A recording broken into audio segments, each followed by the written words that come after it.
La chaîne YouTube Ciné a 10 ans cette année. C'était plutôt en août qu'elle avait 10 ans que j'avais posté ma première vidéo en 2013. Et pour les 10 ans, je ne vais pas faire une spéciale vidéo ou un anniversaire ou quoi que ce soit. Je vais simplement relancer une série de vidéos que j'avais laissé tomber à cause du Covid, parce que j'avais commencé à tourner dans une salle de cinéma. C'était les questions ciné. Et aujourd'hui, on va parler de questions ciné.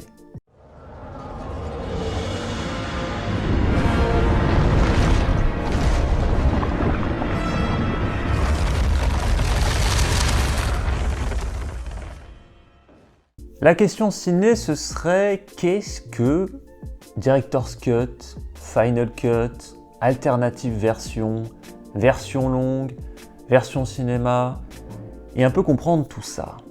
Le cinéma est un art et une industrie, et quand vous allez voir un film au cinéma, vous allez voir la version cinéma d'un film. Les studios sont là pour faire de l'argent, et les réalisateurs-trices sont là pour exprimer leur art, et dans 99% des cas, ce sont les studios qui ont le dernier mot. Ce n'est qu'après un succès en salle qu'un film, quand il sort en version physique, que ce soit en DVD, en Blu-ray, en 4K, en plus des bonus, il y ait l'ajout de versions différentes du film, de versions qui soient plus proches de la vision du réalisateur-trice et plus personnelles. Par exemple, j'ai le Blu-ray d'Avatar avec 3 versions du film cinéma d'origine, la version édition spéciale et la version longue inédite. Ma préférée est la version longue inédite. C'est un régal. Et vous l'aurez remarqué, à aucun moment il est écrit Director's Cut. Et là vous posez la question, pourquoi alors? Eh bien, James Cameron l'a dit en interview. La Director's Cut, c'est le film qu'on a sorti en salle, mais nous proposons aussi une édition spéciale où il est possible de sélectionner une version plus longue du film avec des scènes rajoutées. Mais il s'agit plus d'une version pour les fans qu'une version du réalisateur. Et ça laisse le choix au spectateur de décider quelle est sa version du film qu'il préfère. Et c'est plutôt bien. Maintenant, on va prendre le point de vue d'un studio pour la suite de la vidéo. You know, your film is too long for the cinema. We will cut a little. And if it is successful, we think about a long version in physical format. You have no choice. I give the money.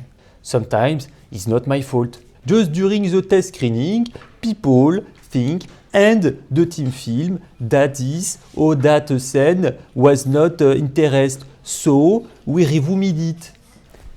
Vous savez, votre film, il est trop violent et trop gore pour les salles de cinéma. On va perdre un public.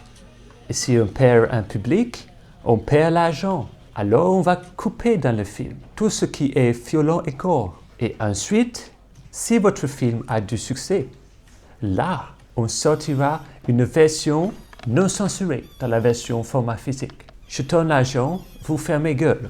Vous avez votre film, et ben en fait on n'a plus besoin de le voir. Et ben ça passe à zéro. C'est la vidéo quand même. Oh, oui. Merci beaucoup.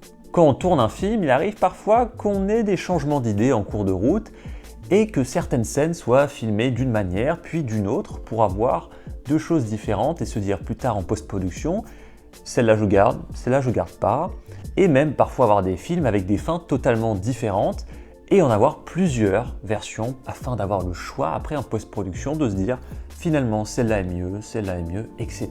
Eh bien j'ai un super exemple grâce à Blade Runner de Ridley Scott, sorti en 1982. Vous allez voir que il y a plein de versions du film différentes. Et je vais devoir l'ouvrir parce que j'ai pas l'explication tout de suite là maintenant.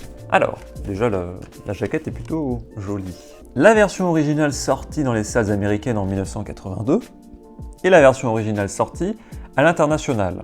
Et là vous me dites, attends Théo, les Américains n'ont pas eu le même film que le reste du monde parce que quand le film est sorti aux États-Unis avant le reste du monde, vu que c'est un film américain, ça a fait un gros flop. Du coup, le film qui est sorti à l'international était différent. Il y avait plusieurs scènes qui ont changé, il y avait la fin qui n'était pas la même. Ridley Scott, évidemment, c'était pas sa version du film, c'était plutôt la version des studios. En 1991, il y a la Director's Cut qui sort. Sauf que ce n'est pas tout. Il y a une autre version qui est sortie, Blade Runner Final Cut, version remasterisée en 4K. Et donc, cette version-là, c'est la version du réalisateur et des studios ils se sont mis en accord et elle est remasterisée. Donc la Final Cut, c'est la version finale de chez Final où tout le monde est d'accord. Les studios, le réalisateur et le public. J'ai ici Je suis une légende, réalisé par, à chaque fois je me souviens jamais de son prénom, Francis Lawrence, qui a réalisé Je suis une légende avec Will Smith. La première fois que j'ai vu ce film, je n'ai pas trop aimé et c'est le moment de faire des travaux.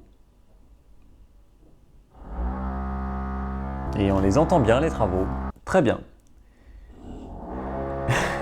Ce format physique, nous avons droit à la version cinéma et une version alternative. Parce que ce n'est pas la Director's Cut.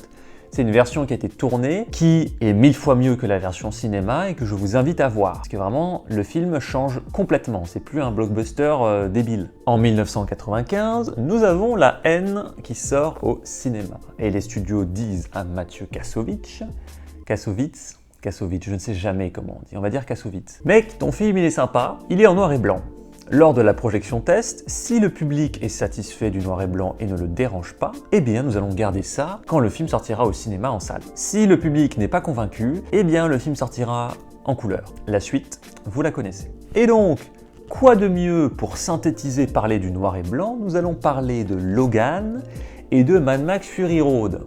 Quand George Miller avait l'idée de faire le film, il voulait faire un film muet en noir et blanc. Il y a très peu de dialogue dans ce film. Blu-ray 4K, nous avons une version Black and Chrome qui sublime le film. Après avoir aimé le film en couleur, je vous invite à le voir en Black et Chrome. C'est pas juste un filtre noir et blanc, ça apporte vraiment quelque chose, il y a vraiment un travail de l'image. Et toutes les scènes de nuit dans le film Mad Max Fury Road sont 1000 fois plus intéressantes et 1000 fois mieux visuellement à voir.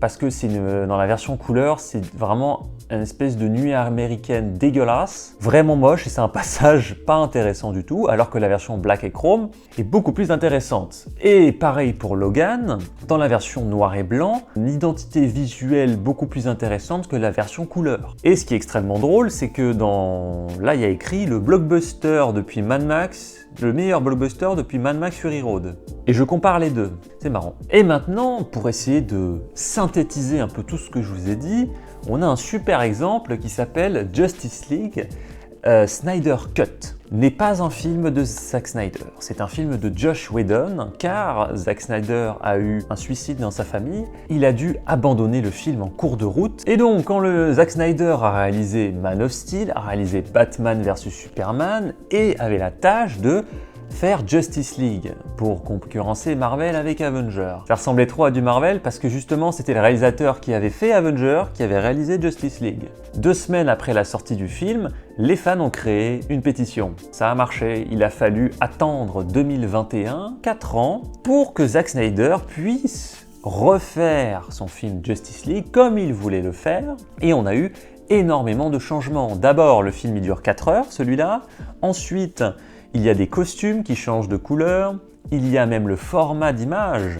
Le format du film n'est pas du tout le même, on est sur du carré. On n'est pas sur le cinémascope de d'habitude, on est vraiment sur une image totalement différente. Même on a des personnages en plus, et ça n'a vraiment rien à voir avec la version du cinéma, la version sortie au cinéma qui est de Joss Whedon. Bon, évidemment, on a deux CD à mettre parce que 4 heures ça rentre pas sur un seul CD. Et en plus, ce steelbook limité est magnifique. Ils ont voulu sortir ce format-là, le Snyder Cut, ils l'ont diffusé sur HBO Max qui appartient au studio Warner. Le film ne plaît pas au public, il y a une pétition qui sort, les studios se bougent le cul pour vraiment pouvoir sortir la version que voulait le réalisateur, et c'est une très bonne chose. On a quelque chose dont je n'ai pas parlé, Metropolis, qui est encore une chose différente, parce que là on est sur une version restaurée et version intégrale, car il faut savoir que le film de Fritz Lang, quand il est sorti en 1929, excusez-moi 27, que c'est vieux ce film, merci d'avoir restauré ce film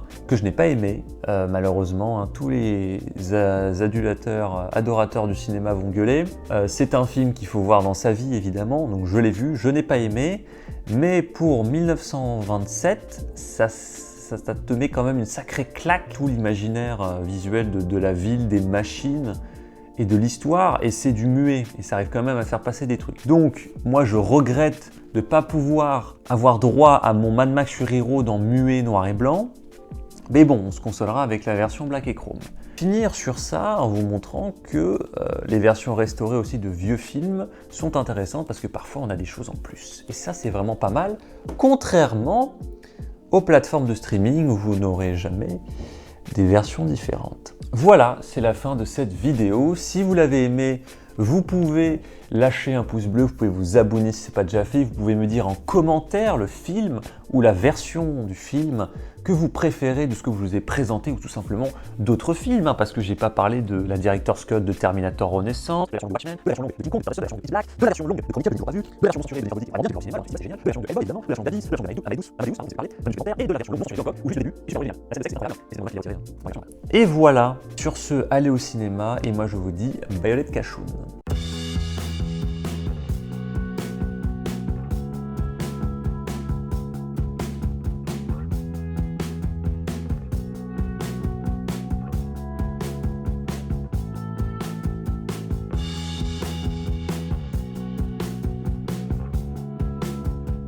Et moi un café, Jeanne.